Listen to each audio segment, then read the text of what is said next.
चंदन घिसने की जो शिला पट होता है, अगर वो शिला नहीं भी हो तो एक छोटा सा पत्थर, हमारे यहाँ बहुत सुंदर भाव कहा गया है।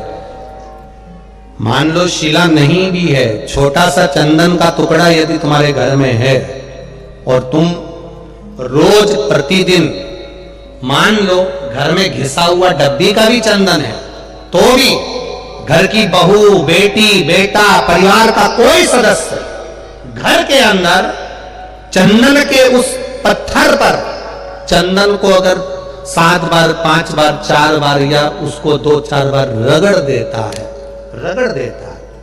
तो उसके घर में कभी कर्जे का क्रम नहीं होता, कर्जा नहीं बढ़ता, कर्जे से मुक्त होता है। पर वो चंदन का पट घिसना होना चाहिए। जिसके यहां पर केवल रखा रहता है, तो किसी ना किसी कारण पर से गाड़ी ले ली, उसका कर्जा हो गया, मकान बना लिया, उसका कर्जा हो गया, ये हो गया उसका।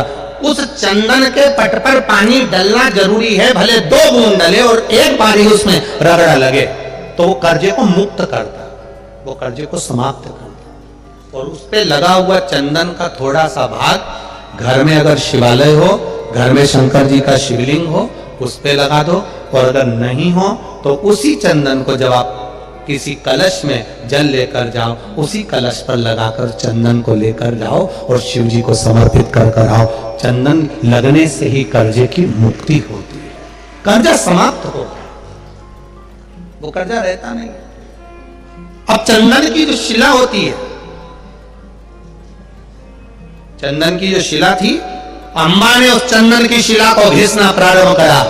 इतना घिसती रही, शिव जी के पास में चंदन घिसती, शिव जी का लेपन करती, चंदन घिसती, लेपन करती, चंदन घिसती, लेपन करती, चंदन घिस के लेपन करती रही। और इतनी देर में देवाधिदेव महादेव प्रसन्न हो गए, उसके हाथ में छाले पड़ गए, पानी टपकने लगा, शरीर थक गया। चंदन घिसना बंद नहीं करती अम्बा, और शिव जी का भजन करती है, आंख से आंसू गिरता है, शिव प्रकट हो जाते हैं। अम्बा मांग तुझे क्या चाहिए? अम्बा कहती है, भीष्म पितामह ने मेरी जिंदगी बर्बाद करी है, मैं उसको मारना चाहती हूँ। शिव कहते हैं, तू मेरा भजन करती है अम्बा, पर मैं सत्य कहूं, इस स्वरूप में तू भीष्म पितामह को नहीं मार पाएगी, तुझे अगला जन्म लेना पड़ेगा, तब भीष्म पितामह मर सकते हैं। अम्बा कहती है, मेरे महादेव, मैं भीष्म पितामह को अगला जन्म लेना चाहती हूं। पर शिव ने कहा, अम्बा, भीष्म पितामह गंगा का पुत्र है और तू मेरी भक्त है। शिव शंकर का जो द्रोही होता है, शंकर के भक्त का कोई दुश्मन होता है। हम कई बार कहते हैं, कोई शिव मंदिर जाता है ना, उसको कभी मत परेशान करो साहब। कोई शिवगुण गाता है ना, उसको कभी परेशान मत करो।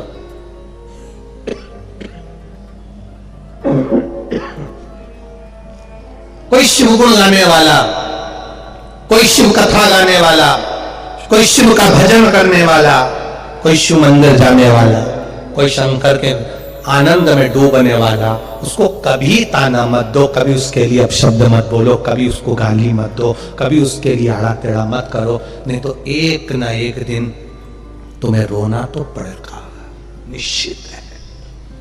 शिव जी ने कहा, अम्बा तू मेरी भक्त है, तू मेरी पूजन करती है, मेरा भक्त